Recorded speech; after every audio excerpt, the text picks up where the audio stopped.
Zach Romanoff, welcome to the Human Capital Innovations Podcast. Thank you, Jonathan. I'm really excited to chat with you today. I always enjoy talking with leaders in different types of organizations and different industries and sectors. And today we're going to have a chance to really talk about your company, Omni Foods, Omni Food Sales, and learn more about human capital and leveraging people and teams within the food industry. So I'm really excited about that, as I haven't had a lot of exposure to that in the past. As we get started, I just want to share Zach's bio with the listeners so everyone can learn a little bit more about him. Zach Romanoff is president of Omni Food Sales, the premier food brand advocate that works with food brands to increase sales and distribution in the Metro New York marketplace. Zach was exposed to the food industry from early on and grew up with a strong understanding of how it operates, from picking orders in the refrigerator warehouse to making deliveries as a truck driver's assistant to gathering with customers at events. Zach understands the priorities of principals and customers. Over many years, Zach observed firsthand from his father and other key mentors the importance of relationships. Zach graduated from the University of Connecticut and received his master's degree from Manhattanville College. He then worked his way up in the company, learning all the angles of Omni, from retail to customer service and account management. Zach now runs the day-to-day operations of Omni. That's a really cool story about a really cool background about your trajectory and education and moving up in the company, taking on the lead role, and that's really awesome. And I love, how that conveys to people, that it's anyone can really learn and grow and rise up and have the opportunity to have tremendous impact and influence as they go throughout the career. So I really applaud you for your efforts there. Thank you. Yes, it's been a journey. It's been a progression. I was not the leader that I am now overnight. It's certainly developed. I developed my skills over the years with my experiences with different people. Yeah, awesome. Well, so today I think we'll focus primarily on how to leverage human capital within the food industry and how you do it within your company. And I liked in your bio how it talks specifically about mentors and relationships, how you understood and learned early on how important and key that is to growth, personal growth, and successfully leading people. So maybe we can start there. Can you tell us a little bit more about the type of mentorship you received and maybe any examples of key relationships you had that really helped launch you and have helped you to be a successful leader?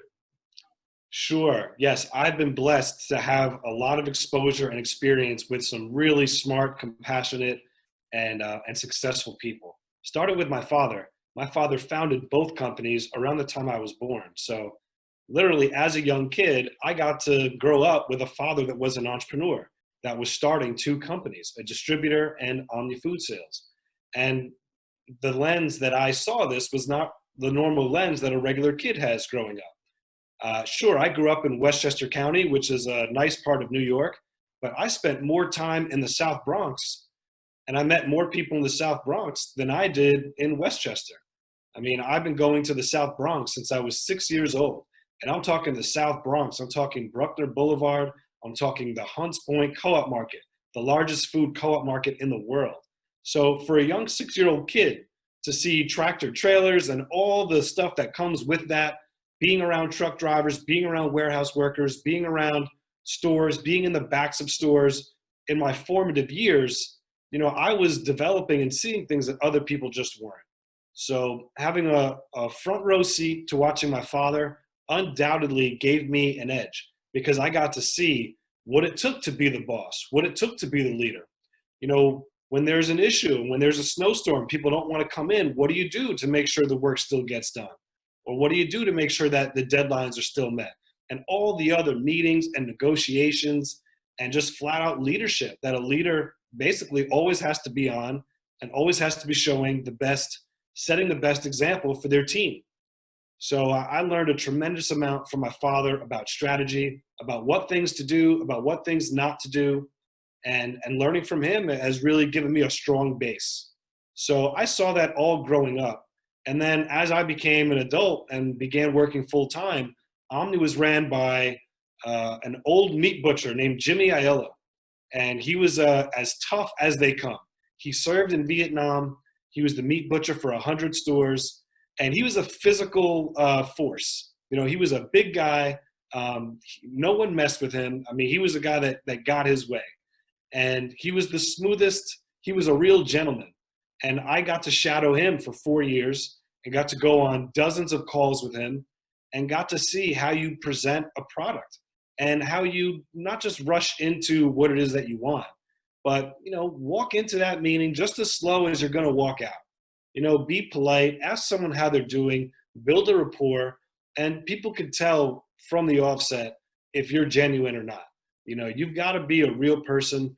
People can see right through you, and it takes years to build a reputation, and you could lose it in one instance if you betray someone's trust or promise something and then it doesn't come through, or you do something that's not ethical. And I think we're seeing that a lot now with, you know, there's just a lot of unethical things that are happening in the older generation with business, with corruption and lies, and people don't want that. People want peace of mind. They want to know that they can trust someone, and they want to know that if they give someone that business, that it's going to be enough for that person to be reasonable. So Jimmy had a whole bunch of sayings. I mean, the first one is he was up at the crack of dawn. I swear he was up at 3 a.m. most mornings because as an old meat butcher, you were up that early. And he was in our office at 5 or 6 a.m. And at the beginning, you know, if I came in the office and I came in at 7:15, he would say, "Oh, good afternoon, Zach. How you doing?" You know, mocking me that he was there for 2 hours already, and here I am at 7:15. So he really drilled into me that strong work ethic. You know, put in the hours. Don't let anyone knock that you're not putting the work in yourself. Again, leading by example. So Jimmy was an unbelievable mentor. Unfortunately, he caught leukemia and had to retire after my 4th year with him, and he was gone. So there were some other mentors along the way. I actually, you know, had some other people that I recruited to come in and be a mentor of me that I brought in from the industry. There was another gentleman named Rich Anderson that was a financial guru. I mean, we called him the engineer. From him, I really learned the importance of sound numbers and sound financial analysis and having claims that back up what you're talking about. You know, a lot of people in sales are just blowing hot air. They're talking what's good for them, but are they really backing it up with the insights and the numbers? And from Rich, I learned how to make numbers part of your argument and make that part of your insight. And that's how people will respect you even more. You know, from my father, I learned about being a leader. From Jimmy, I learned about how you actually do the work, how you actually sell, command attention. And then from Rich, the numbers. And then I had other mentors that showed me other, you know, advanced ways of selling. And if you put all these things together, you know, and there were other people that were not even at Omni that I spent a lot of time with that were experts in their field. And I was fortunate enough to soak up a lot from them. Even though it wasn't in the food industry, I learned skills from other people. I'm also an avid reader. I love reading books about successful entrepreneurs and seeing how people started with nothing and build it up to something. So I've been fortunate to have a lot of great mentors. Put them all together and you get me. And I am someone that is a lot of people's worst nightmare because a lot of people think that, okay, family business, he was handed the reins from his father. And a lot of people are envious from the outset and think that I'm just another dope that doesn't know how to work. And I've met a lot of people like that, that are born into wealth, that have a lot of money, and that don't essentially have to work for it or earn it. But I mean, like I said, I grew up going to the South Bronx. I grew up going to the Hunts Point Meat Market. This is a place where grown men, you know, in certain areas are not going to. I mean, it's a tough area. So I grew up there. I worked with people from all sides of the spectrum. So I'm able to converse with sons and daughters of millionaires and billionaires, and I'm also have the wherewithal and the self-awareness to talk to minimum wage employees in supermarkets and relate to them and get things done with both sides of the spectrum. And I know that there's not a lot of people like that. That's what makes me unique. Um, and I've also got my own set of values and feelings about people, about capital, that to me, people comes first. I mean, I saw from watching my father, he had a really close team around him. He had, I mean, he had experienced professionals that he could count on. And of course, you need to have one vision, but one person can't do it alone. I learned that early on. You've got to have people all around you that can execute your demands and then fill in for you, because one person can't be in three places at the same time. I love all of that. Thanks for sharing. And that's tremendous that you have so many great mentors in your life, and that you were able to gain so much experience at such a young age, and then build upon that as you went along. And you spoke to the importance of being able to relate to anyone that you're interacting with, right? So in your industry, you have the shopkeepers and you have the minimum wage workers, but you also have, you're a CEO, so you're running a big company and you're interfacing with big clients, and you have to be able to relate to everyone and talk to them where they're at, and be genuine, be ethical. I think all of those are really key elements. Now, many people, most people don't, have the opportunity to be mentored the way you were early in life, because of your father and starting the family business. But you certainly are a great example of how you've leveraged all sorts of mentoring types of relationships, and how you focus on relationships throughout your life as you continue to get your experience, gain your education, grow into your role as CEO. What would be any advice that you might have for individuals who are seeking ways to create meaningful mentorship relationships, that are looking for ways to better understand how to develop strong relationships? I would say number one is reach out. Number one is show the effort and actually reach out.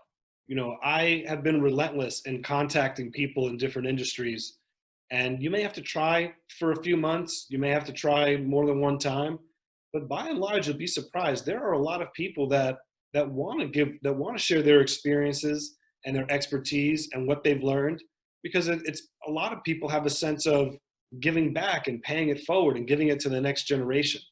What I've seen a lot is a lot of people that don't know where to start. Maybe they weren't trained, maybe they weren't taught from someone to be fearless. Say, hey, it's okay. You can admit you don't know everything, and you can ask this person to meet with you for coffee and just talk and see where it goes. I've met with dozens of people just for coffee.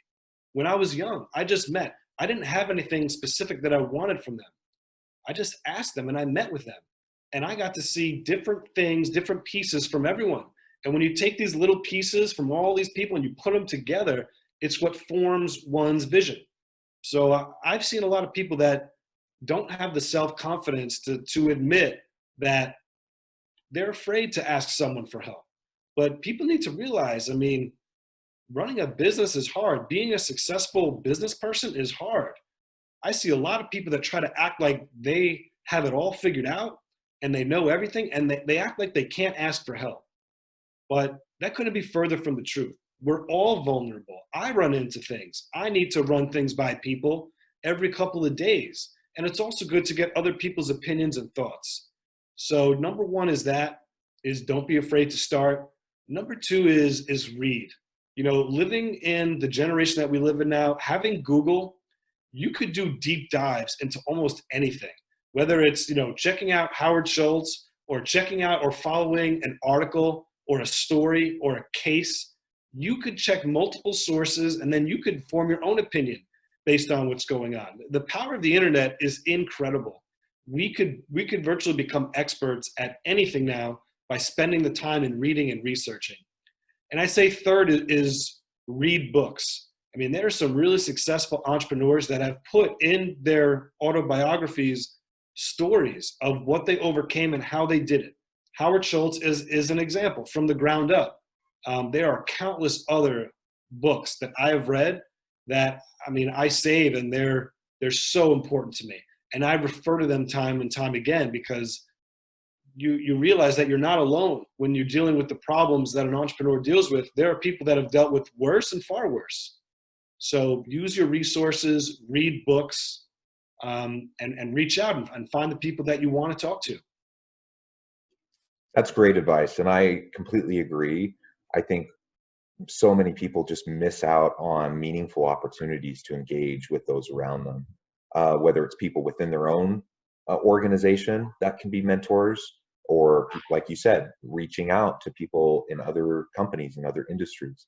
And my experience has also been like yours, where most people, I mean, people are super busy for sure, but most people do like to give back, and they like to be able to share their wisdom, and that's meaningful to them to be able to do that, to have that opportunity. And when they see someone who's hungry and excited to learn, they're more likely to spend that time with you. So great advice. Um, so thinking about human capital now within your organization, we've talked about the importance of relationships, whether it's formal or informal mentorship, mentoring types of relationships, but just the relationships generally within our teams, within our organizations. We need to learn how to better develop those relationships, and we need to learn how to better leverage the human capital potential of our people so that we can drive really awesome, amazing outcomes for the organization. Better innovations, more higher levels of performance, better customer engagement and retention, so on and so forth. What are some of the things that you do at Omni to help people develop those relationships and to leverage human capital?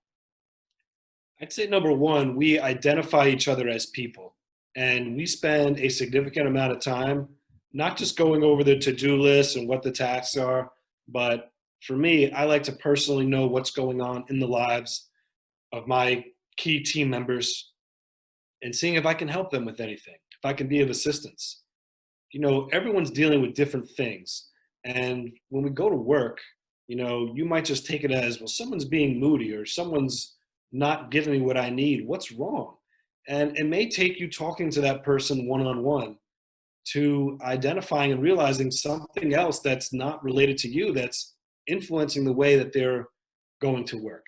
So I feel like a leader needs to have vision, and you need to be aware with what's going on with all your people at all times.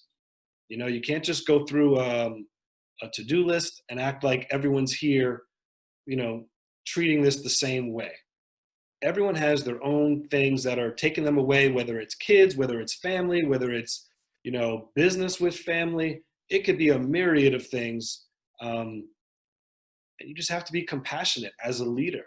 The leader, I heard a while ago about servant leadership, that a leader is supposed to serve his people, and the leader should be giving to his people. And it's not really taught everywhere. There's this mantra that the leader needs to be, and Jim Collins' Good to Great, they talk about certain leaders that were like the bullies that would put everyone in headlocks, that would just force everyone, bend them with their will to go the way that they wanted to go. But what they found was that as soon as that leader was gone, the company failed because no one knew what to do and no one was empowered to take things to the next level. So I'm very big on empowering others. I want other people to make decisions.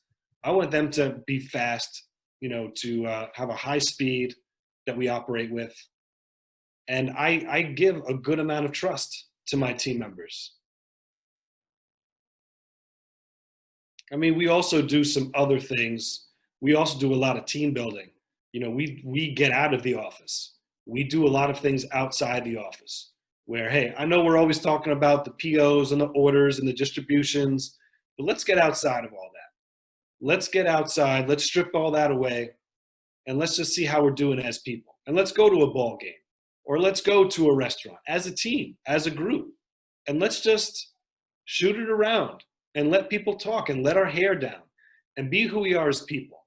I mean, another great takeaway from the Jim Collins Good to Great is communication is where I think like 80% of all problems in a company originate from, which means it's not about one person understanding something and another person not. More often than not, people understand the right ideas. What happens more often than not is people don't communicate what they need or want from their team members. I call it the C word. And my team probably gets tired of me talking about it, because whenever there's something that comes up, I just put my hand up and I say, the C word. If we fixed our communication, this would not be an issue. So, and I believe that the more we know each other as people, the better our communication gets. You know, psychology is a big part of it. And if you're not wanting to talk to someone because you don't like them, you're not going to be inclined to want to communicate with them more frequently than you would with someone that you get along great with and have a lot in common with. So to me, it's about, you know, we get out once a quarter. We do as a team. Obviously, through COVID, we haven't been able to, but we've been doing our online meetings much more frequently. And our team is actually closer now than it was before COVID, because we're jumping on Zooms multiple times a week and we're all here for each other. It's kind of wild, because even though we were in the same office physically for so long, you'd be surprised how people put up walls. And now that everyone is remote, you know, information is flowing even faster. I love that. I love your focus on servant leadership. I love your focus on building relationships, stronger communication. I think ultimately what it comes down to, I mean, so much of leadership is very, very difficult, as you mentioned. Leadership is hard, and you constantly have a weight on your shoulders, and you have pressures from all sides. It's hard work. But successful leadership also isn't rocket science. Like, there's some pretty basic principles that you, if implemented consistently, will lead to effective leadership. You've already mentioned several of them. Build trust, build relationships, be ethical, be people focused, help empower your people. You know, these are the types of things that if we make an effort towards it, a sustained effort over time, then we will gain that trust. We will have people that in our teams that can leverage their own capabilities, competencies, skills, knowledge to be able to help drive the organization to greater success. And that's what we need. We need to develop people like that. Wonderful discussion today. We could go on and on and on, but we're about out of time. I appreciate all of your insights. Before we go, though, I want to give you a chance to share with the listeners how they can get in contact with you and how they can learn more about you. Oh, well, Omni Food Sales is our company. It's omnifoodsales.com. And my Instagram, LinkedIn, Facebook is all Zach Romanoff. And our YouTube is Omni Food Sales. Excellent. Well, thank you so much, Zach. I encourage my listeners to reach out, learn more about your company, get connected with you. And it has truly been a pleasure. And I hope everyone stays healthy and safe, and that you all have a great week.